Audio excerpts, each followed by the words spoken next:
Mehmet қазір сыртқа шығып кетті. Сас келе жатыр, айтатын боламыз. Қатты сасып тұрса аузың деп ше.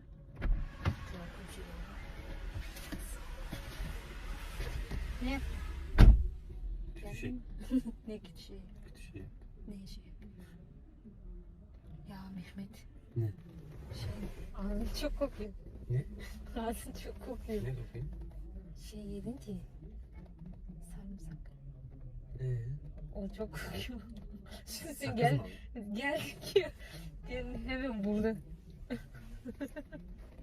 Şaka yapıyorsun. Çok yemedim ki yani.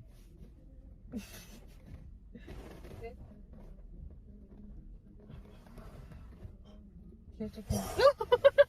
Çok kokuyor. Bana ne lan? Sen düşün. Senin problemin. Ne için ben bu havayla ben yutuyorum. Ben temiz hava yutmak istiyorum. Camı aç, kapalı çıkar.